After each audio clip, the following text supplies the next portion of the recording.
चलो बच्चों, let's take this question. The question says read the following statement. Statement given है यहाँ पे. A, it forms a thin and tough barrier and protect करते हैं underlying tissues को in the skin. B, when ये present होते हैं sense organs में contain करते हैं receptor cells. C given it also helps in absorption of the nutrients. And D given है when present in the gland ये help करते हैं secretion में.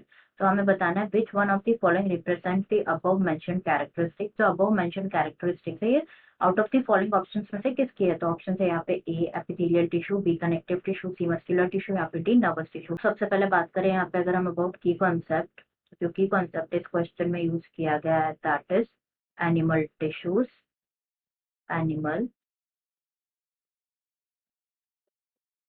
टिश्यू. तो जो एनिमल टिश्यूज है ये क्लासिफाइड होते हैं into 4 types that is epithelial tissue, connective tissue,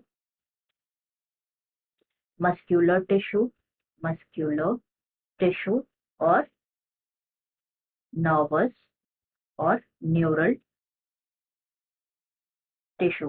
तो यहाँ पे जो अबव मेंशन कैरेक्टरिस्टिक्स हैं वो सभी बिलोंग करती हैं टू दी एपिथेलियल टिश्यू. बात करें यहाँ पे अबाउट एपिथेलियल टिश्यू, तो जो एपिथेलियल टिश्यू है ना, it is the type of tissue जो कि प्रोवाइड करते हैं कवरिंग और लाइनिंग प्रोवाइड करता है for some part of the body. Present होता है जो स्क्वामस एपिथेलियम है. लाइक जो एपिथेलियल टिश्यूज है ये mainly divided into 3 types that is squamous epithelium, simple squamous epithelium, columnar epithelium और क्यूबॉइडल एपिथेलियम. तो यहाँ पे अगर हम क्वेश्चन देखें, क्वेश्चन में स्टेटमेंट चेक करें तो फर्स्ट यहाँ पे गिवन है फॉर्म करते हैं thin and tough barrier, form करते हैं प्रोटेक्ट करते हैं अंडरलाइन टिश्यूज को इन दी स्किन. ये बिल्कुल करेक्ट है रिगार्डिंग एपिथेलियल टिश्यू. जैसे कि हमने डिस्कस किया, जो एपिथेलियल टिश्यूज है इनका मेन फंक्शन क्या होता है, ये प्रोवाइड करते हैं लाइक प्रोटेक्टिव कवरिंग और लाइनिंग प्रोवाइड करते हैं for some part of the skin. Second given है ये प्रेजेंट होते हैं जब ये सेंस ऑर्गन्स में प्रेजेंट होते हैं ना, तो ये रिसेप्टर सेल्स. बिल्कुल करेक्ट है. जो एपिथेलियल टिश्यूज जब सेंस ऑर्गन्स में जैसे आईज में, ईयर में ये प्रेजेंट होते हैं तो ये रिसेप्टर सेल्स कंटेन करते हैं. अब्जॉर्प्शन ऑफ न्यूट्रिएंट्स में भी हेल्प करते हैं. बिल्कुल करेक्ट है regarding epithelial tissue.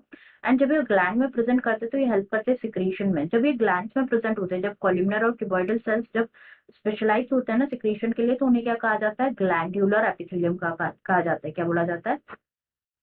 Glandular epithelium कहा जाता है, जो कि मेनली 2 टाइप्स के होते हैं, यूनिसेलुलर और मल्टीसेलुलर. एंड जब ये ग्लैंड्स में प्रेजेंट होते हैं ना, तो मेन फंक्शन क्या होता है इनका? सिक्रीशन होता है. ये भी करेक्ट है रिगार्डिंग एपिथेलियल टिश्यू. तो यहाँ पे हमारा आंसर क्या हो जाएगा? Epithelial tissue. रिमेनिंग के बारे में भी डिस्कस कर लेते हैं. जो कनेक्टिव टिश्यूज है, कनेक्टिव टिश्यू का मेन फंक्शन क्या है?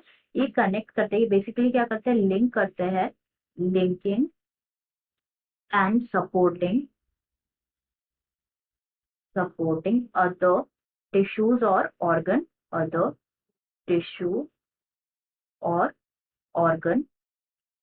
नेक्स्ट बात करें मस्कुलर टिश्यू की, तो मस्कुलर टिश्यू जो है ये एक्टिव रोल प्ले करते हैं in the movement of the body. And जो न्यूरल टिश्यू, तो जो न्यूरल टिश्यू है, जो नर्वस टिश्यू है, फाउंड होते हैं ब्रेन, स्पाइनल कॉर्ड और नर्व्स में. एंड ये मेनली रिस्पॉन्सिबल होते हैं for coordinating and controlling many body activities.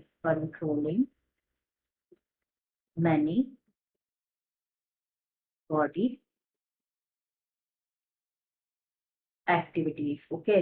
तो यहाँ पे जो रिमेनिंग ऑप्शन है कनेक्टिव टिश्यू, मस्कुलर टिश्यू और नर्वस टिश्यू करेक्ट हो जाएंगे. आंसर हो जाएगा हमारा A epithelial tissue. Answer will be option A. I hope you understood it well. Best of luck.